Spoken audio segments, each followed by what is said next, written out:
Gazette du Togo, une vision sur l'actualité togolaise et sur le monde. Je crois que nous avons eu un souci important.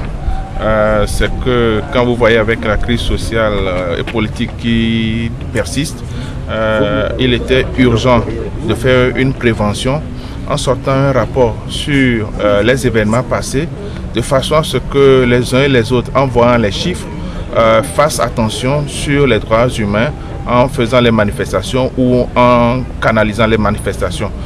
Donc ce rapport-là sur l'état des droits humains nous démontre que malheureusement pour la période référencée, c'est-à-dire août 2017 à août 2018, les droits civils et politiques ont diminué. Le respect de ces droits-là ont diminué pendant cette période-là. Les libertés de manifestation, d'opinion, d'information, de circulation, d'intégrité à la vie ont été bafouées pendant la période, et nous appelons les uns et les autres, aussi bien le gouvernement que les acteurs politiques, à faire de leur mieux, chacun pour sa part, pour que désormais il n'y ait plus de ces violations massives des droits de l'homme. Pourquoi avoir choisi exactement de faire ce rapport? Oui, c'est ce que je dis. Le rapport a été fait justement pour être une prévention.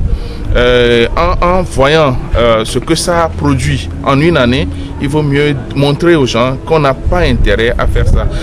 Je précise que les droits économiques, sociaux et culturels n'ont pas été développés dans ce rapport, mais en voyant ces droits-là aussi, vous remarquerez l'ampleur de la perte des droits humains au Togo. Vivement que maintenant qu'il y a accalmie après les recommandations, vivement que les gens fassent un examen de conscience pour que les choses évoluent favorablement. Justement, Monsieur le Président, sur les différents axes de ce rapport. Nous avons fait une conférence de presse sur 3 axes essentiellement. Le premier, c'était de faire le rapport simple sur le monitoring des droits humains.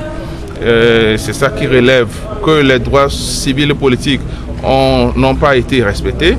Ensuite, le second axe de notre rapport, c'était de présenter un bulletin d'information que nous sortons régulièrement en vue d'informer la population sur ce qui se fait en termes de lutte contre la violation des droits humains. Et dans ce numéro spécial-là, vous verrez par exemple que les victimes eux-mêmes ont témoigné sur leur situation et ce qu'ils sont devenus. Quand les gens perdent la faculté de travailler, après vous comprenez que ce n'est pas utile de venir à ces fins-là. Et la troisième partie de notre conférence de presse était de porter à l'attention de l'opinion nationale et internationale que le CACIT a désormais le statut consultatif spécial auprès des Nations Unies, donc du Conseil socio-économique. Et donc ça nous permettrait de faire parvenir au Bureau des Nations Unies et à ses organes subsidiaires autant d'informations que nous pourrons récolter et avec sérieux et professionnalisme. Monsieur le Président, pour améliorer la situation des droits de l'homme au Togo, vous avez fait des recommandations. Alors, est-ce qu'on peut savoir un peu plus sur ces recommandations? Sur les recommandations, les premières, c'est de respecter les conventions. Pour le gouvernement, c'est de respecter les conventions internationales pour lesquelles l'État togolais est parti. Le Togo a ratifié beaucoup d'instruments internationaux des Nations Unies sur le respect des droits de l'homme. Nous invitons tout simplement le gouvernement à faire de son mieux pour que ces tests-là, ces normes-là soient respectées. Pour les acteurs politiques, nous leur demandons de sensibiliser, d'informer leurs militants pour que les réactions lors des manifestations publiques soient conformes aux réactions des personnes qui connaissent leurs droits.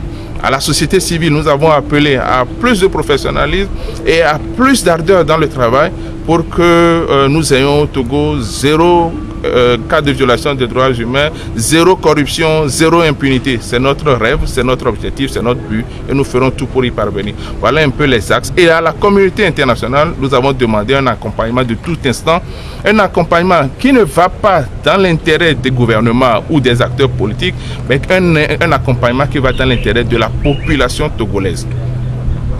Merci. La Gazette du Togo, une vision sur l'actualité togolaise et sur le monde.